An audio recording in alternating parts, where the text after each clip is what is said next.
Остеопороз оорусу жана сөөктөрдү калыбына келтирүү. Остеопороз оорусуна кабылгандардын сөөгү морт болуп калат.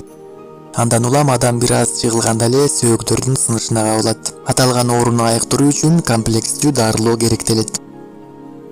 Эң алгач эле организмдеги зат алмашууну жакшыртуу керек.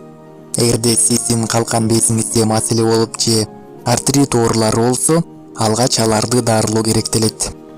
Экинчи, организмде жетишпеген кальцийди жана D витаминин толуктаңыз. Бул ыкма остеопороз оорусун дарылоодо абдан маанилүү болуп саналат. Кальций жана витамин D сөөктүн эң негизги тылы болуп саналат.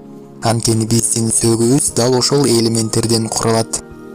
Үчүнчү, кыймыл аракетти күчөтүү. Биз канчалык көп кыймыл жасасак, аталган оорунун алдын алган болобуз. Кайра биз кыймыл жасабай, бир жерде отура берсек, ооруну күчөтүп жиберген болобуз. Төртүнчү, жыгылбаганга аракет жасаңыз. Кышта жол абдан тайгак болуп аткан учурда эшикке чыкпай эле койгонуңуз жакшы. Алкоголдук ичимдикке жана чылым чегүүгө тыюу салыңыз. Алкогол колдонуу жана тамеки чегүү сөөктөрдөгү кальцийдин жуулуп кетишине түрткү болот. Ошондой эле сиздин колдонуп аткан дарыңыздын таасири да болбой калат. Ошондуктан колдон келсе газдалган суусундуктарды ичүүдөн оолак болуп, алкоголдук ичимдиктерди колдонбой эле коюңуз.